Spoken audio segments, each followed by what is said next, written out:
Mucho se habla de la puesta a tierra, pero no todos saben realmente qué es, para qué sirve, cómo se instala.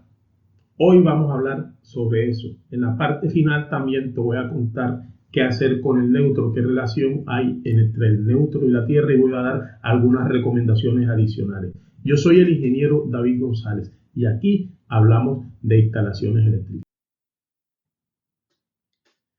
La puesta a tierra no es más que una unión directa entre el terreno y cierta parte del sistema eléctrico. Eso se hace a través de conductores.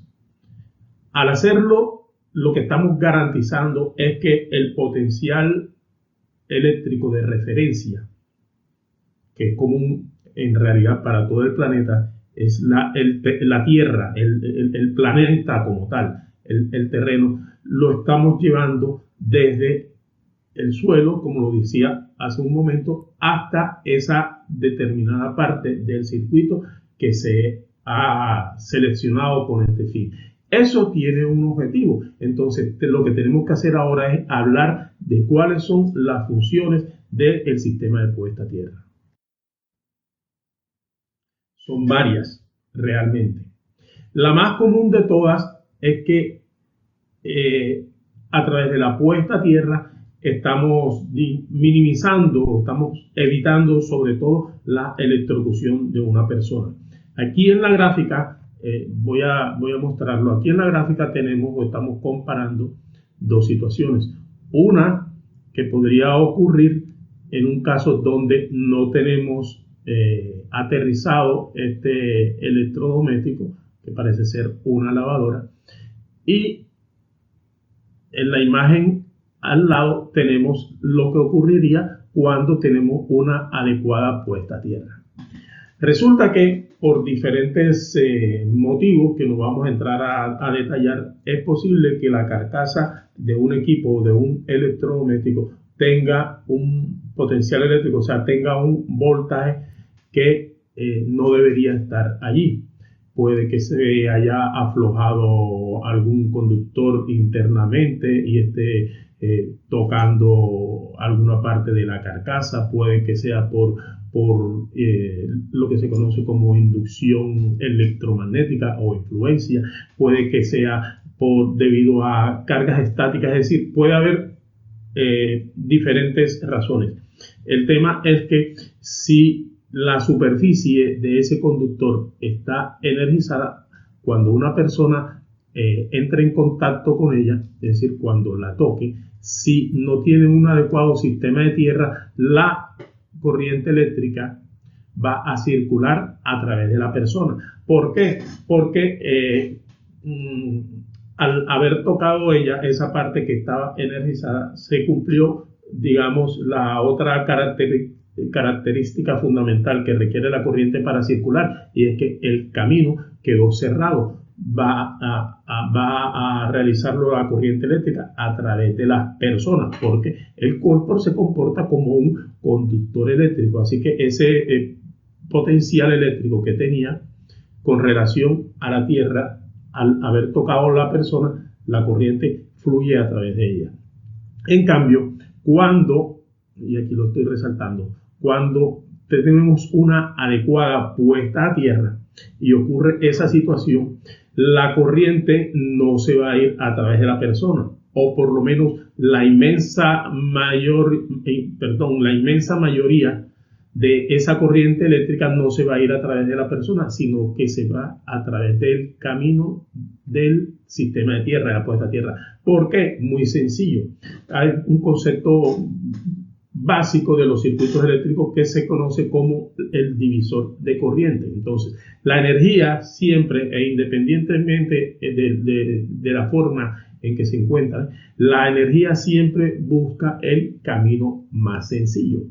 Así que en este caso tiene dos posibilidades: un camino de resistencia eléctrica muy baja, que sería a través de la puesta a tierra, y un camino más difícil, que sería a través del cuerpo de la persona. Adivinen qué, la mayor parte, casi toda la corriente eléctrica se va a ir por la puesta a tierra y no a través de la persona. Por eso se dice que cumple una función de evitar, digamos, la electrocución, o al menos que la persona sufra ese tipo de descarga. Otra razón o otra finalidad que cumple la puesta a tierra es que indudablemente también esto contribuye con la protección de los equipos, de los aparatos eléctricos. También cumple una función de evitar que las personas queden expuestas a lo que se conoce como las tensiones de paso o tensiones de contacto. Otra función o otra finalidad de la puesta a tierra es que, digamos, se reduce o se disminuye la posibilidad de interferencia en los sistemas. Eso es especialmente útil en los sistemas que tengan que ver con telecomunicaciones. Indudablemente, los dispositivos de protección contra sobrecorrientes, como este que tengo aquí, funcionan de mejor manera, actúan mucho más rápido cuando tenemos un adecuado sistema de puesta a tierra. Y por supuesto, es exigencia normativa. Para cumplir con las normas tenemos que contar con un sistema de puesta a tierra. Ahora, ¿cómo instalar la puesta a tierra? Voy a abordarlo, digamos, de una manera secuencial, hablando de los diferentes componentes del sistema de puesta a tierra. Entonces, hablaré del electrodo, hablaré del conductor o cable de puesta a tierra, y luego me referiré a lo que tiene que ver con la instalación interna, hablaré del tablero, de los circuitos y así sucesivamente. Entonces, lo primero que tenemos que hacer es seleccionar adecuadamente el lugar para la instalación del electrodo de tierra. Ahora, ¿qué es el electrodo? Realmente hay diferentes tipos de electrodo. El más común es con varillas. Sin embargo, la mayoría de códigos eléctricos permiten diferentes tipos de electrodos. Tendrás que revisar en el lugar en que te encuentres cuáles tipos de electrodos son aceptables por la normativa. Pero lo más común, lo inmensamente más popular, son los electrodos en forma de varilla. Entonces, la famosa varilla de puesta a tierra, también le llaman en algunas partes jabalina de puesta a tierra. Ahora, ¿dónde va a ir ese electrodo? Y por supuesto, estamos refiriéndonos aquí al caso de una instalación domiciliaria, al caso de una casa. Algo muy similar, pero digamos en mayor extensión, o sea, con mayor cantidad de varillas, de conductores, etcétera, se hace en instalaciones más grandes cuando estamos hablando de toda una edificación o algún otro sistema. Pero específicamente en el caso de la casa, entonces seguramente va a ser suficiente con una varilla. ¿Dónde vamos a enterrar esa varilla? Pues lo ideal es que esa varilla esté en una zona exterior, cerca de la casa, pero no unida, es decir, no es conveniente que esté pegada con lo que tiene que ver con las cimentaciones. Entonces, aléjala por lo menos unos 60 centímetros. Idealmente que esté en un jardín. ¿Ok? Entonces, en ese lugar vamos a enterrar la varilla. Tenemos que tener preparados lo que son los materiales, o sea, vamos a tener o vamos a requerir herramientas que nos sirvan para hacer la excavación, martillos o como le llaman en algunas partes monas, para poder enterrar y golpear la varilla. Vamos a requerir el conductor de puesta a tierra y toda una serie de insumos. Entonces, lo importante aquí es que previamente te prepares en el acopio, en tener disponibles todas las herramientas y materiales que se van a requerir para poder, construir el sistema. Como les decía, hay diferentes tipos de electrodos y la idea es que ese electrodo que vamos a enterrar en el suelo, por ejemplo, aquí vemos ya una instalación del pozo de tierra, le llaman a veces, cuando ya está terminado. Aquí vemos la parte superior de la varilla que está sobresaliendo. Entonces, primer detalle.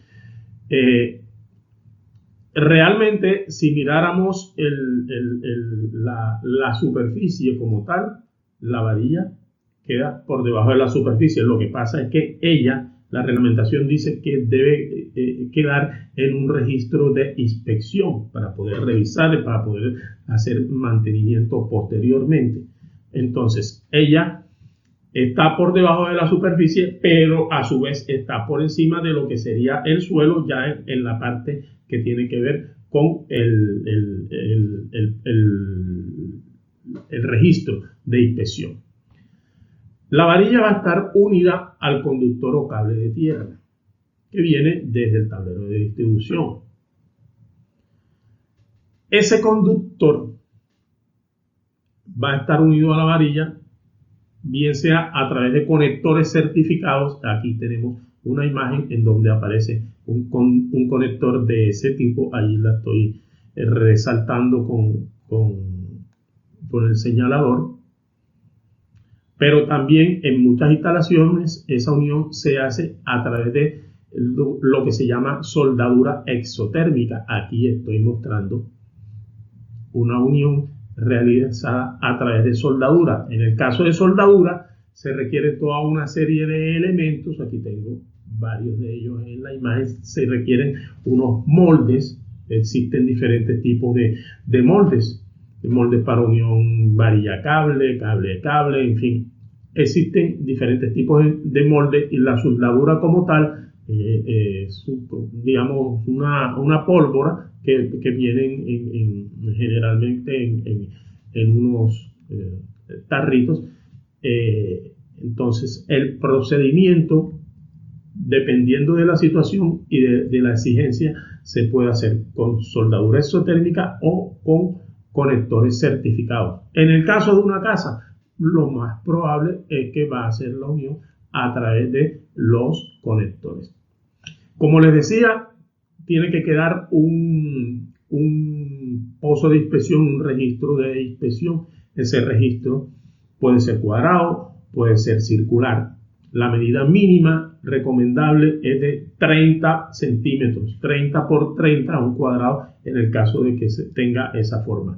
Y si va a ser un círculo, entonces que los 30 centímetros correspondan al diámetro de ese pozo. Aquí vemos también parte del conductor de tierra, es decir, el que viene desde la instalación interna hasta la varilla. Observen que ese cable es de color amarillo-verde por exigencia normativa. Ese es el color que debe tener el cable de tierra en muchos lugares. En algunas partes es aceptable que ese cable sea solo de color verde, también es válido en muchas partes. E incluso se utilizan también mucho el conductor desnudo, conductor de cobre desnudo. Vale la pena resaltar aquí también que no se puede utilizar aluminio en los sistemas de tierra por problemas asociados a la corrosión y algunas otras situaciones. Entonces, cobre en lo que tiene que ver con el sistema de tierra. Ese conductor que va desde la varilla hasta la instalación interna no es arbitrario. Existe una metodología para calcular cuál es su calibre, o sea, su sección transversal. Si no sabes cómo seleccionar el calibre del conductor de tierra, te voy a dejar en las recomendaciones y en la descripción del video el enlace a uno que realicé al respecto, cómo seleccionar el conductor de tierra. Pero ya saben que eso no es arbitrario, o sea, no es que le voy a poner calibre 8, calibre 6, calibre 2, porque a mí se me ocurrió, porque simplemente creo. No, eso está determinado por la respectiva normatividad. Vale la pena recordarles que estoy tomando como referencia la NFPA 70, que es lo que se conoce también como el NEC, el Código Nacional de los Estados Unidos, porque como ya lo he dicho en diferentes videos, esa norma suele ser la columna vertebral o la base de la mayoría de códigos eléctricos en Latinoamérica, incluida Colombia, que es lo que se conoce como la NTC 2050. Ese conductor que viene desde la Tierra, aquí estoy mostrando en el gráfico que contiene el esquema de una casa. Entonces, ese conductor llega al tablero, a lo que se conoce como la barra de tierra. Y algo que es muy importante es que la normativa dice que la barra de tierra tiene que estar conectada con la barra neutra del tablero. Los tableros, si me voy a adelantar un poco aquí en la otra imagen, tengo el esquema de un tablero. Miren, aquí en la parte inferior está lo que equivaldría a la barra de tierra. Ahí suele estar generalmente. Aquí a un lado, en este caso en posición vertical, está la barra neutra del tablero. ¿Cómo es el asunto? La acometida que viene desde allá, desde la calle, desde la red de la empresa de energía, entra al tablero. Aquí el gráfico está en inglés, pero porque quise traérmelo así, es tal cual del handbook del NEC.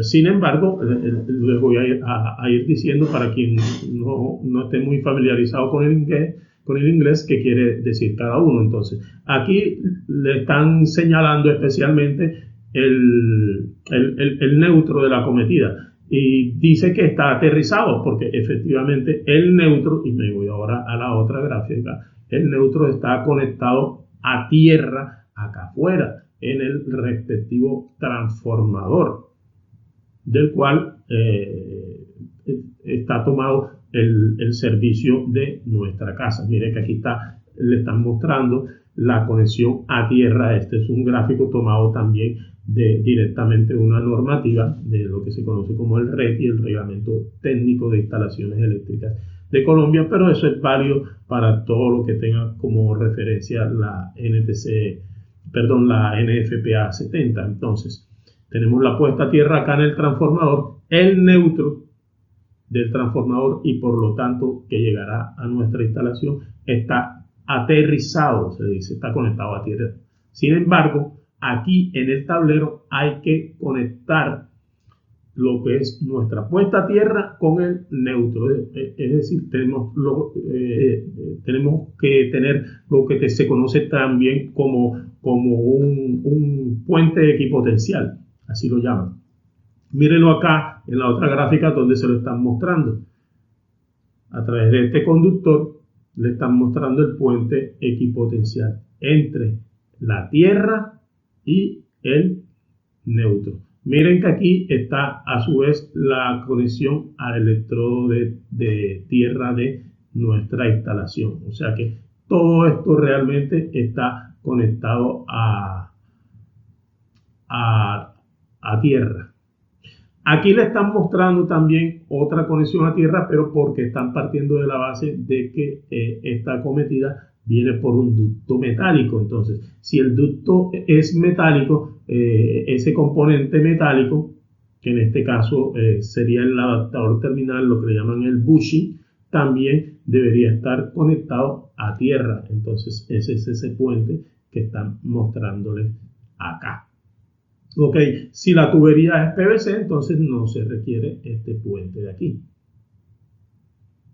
¿Cuál es la idea entonces? Que el neutro que está aterrizado afuera también quede conectado a tierra acá en nuestra instalación. Eso es lo que dice el reglamento que debemos tener. Y eso sirve para varias cosas. Una de ellas es que al garantizar entonces que tenemos el mismo potencial eléctrico de referencia allá afuera y aquí dentro, se nos disminuye la probabilidad de tener problemas, por ejemplo, con sobretensiones eléctricas. Eso también es muy útil para el funcionamiento, sobre todo de los sistemas electrónicos de la instalación. Así que importantísima esa conexión equipotencial entre el neutro y la tierra. Desde el tablero de distribución, que aquí estoy resaltándolo, salen los diferentes circuitos para la salida de nuestra instalación eléctrica, para las luces, para los tomacorrientes, para todo lo que hay allí, aires acondicionados, lavadoras, etc. Todo circuito tiene que tener su propia línea de tierra. Y arranca, digamos así, desde la barra de tierra, desde el tablero. Es decir, por ejemplo, un circuito que sea para salida a 120 voltios. Llámese luces, llámese tomacorrientes o lo que llaman un circuito mixto que tiene algunas salidas de luces, algunas salidas de toma. Ese es un circuito que debe llevar, por supuesto, su fase.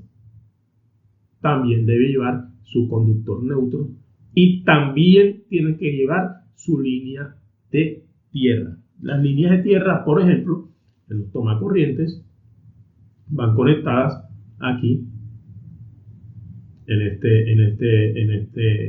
este punto. La conexión se hace acá atrás en el respectivo tornillo. Si tienes duda de cómo hacerlo, también acá en las recomendaciones y en la descripción del video te dejo el enlace a un material en donde explico cómo conectar apropiadamente el tomacorriente. Entonces, todo circuito que sale de allí debe llevar su propio neutro, su propia tierra. Nada de compartir neutros, que este neutro me sirve para este circuito y para este otro. No, eso está terminantemente prohibido.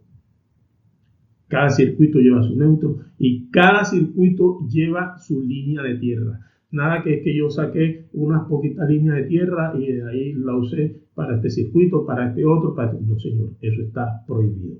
Si son 10 circuitos, son 10 líneas de tierra y son 10 neutros que van. En los casos en donde se requiera neutro, porque si es una salida, por ejemplo, de 220, 240 voltios, seguramente no va a requerir neutro. Estoy refiriéndome a países en donde utilizamos 110, 115, 120 voltios. Hay países donde se utilizan 220 voltios, entonces ahí cambia un poco la situación, por así decirlo. Así que, en resumidas cuentas, tengamos presente que la puesta a tierra cumple una variedad de funciones muy importantes en el sistema eléctrico, que está relacionada sobre todo con el mejor funcionamiento de los aparatos, pero sobre todo con evitar daños en esto y evitar lesiones físicas o incluso la muerte en las personas, que no es otra cosa que llevar, por así decirlo, los 0 voltios, que es el potencial de referencia, desde la tierra hasta un cierto lugar del sistema eléctrico y desde allí, desde ese punto común, al tener ahora los 0 voltios, entonces salen las diferentes líneas de tierra para todas las salidas eléctricas. Es decir, que por ejemplo, en esta clavija de un equipo, cuando esto quede conectado en el borde de tierra de esta salida, internamente el aparato, este potencial de 0 voltios, internamente el aparato tiene sus respectivos puentes que lo conectan a la carcasa, por ejemplo. ¿Para qué? Para que no ocurra la situación que vimos hace un momento con la gráfica de que comparábamos un electrodoméstico con puesta a tierra y sin puesta a tierra. A grosso modo, esa es la descripción de lo que es el sistema de puesta a tierra. Espero que les haya gustado el video, que les sea de utilidad y que me colaboren, si ese es el caso, entonces comentando, compartiéndolo y suscribiéndose a el canal Darigoco. Aquí hablamos de instalaciones eléctricas. Hasta pronto.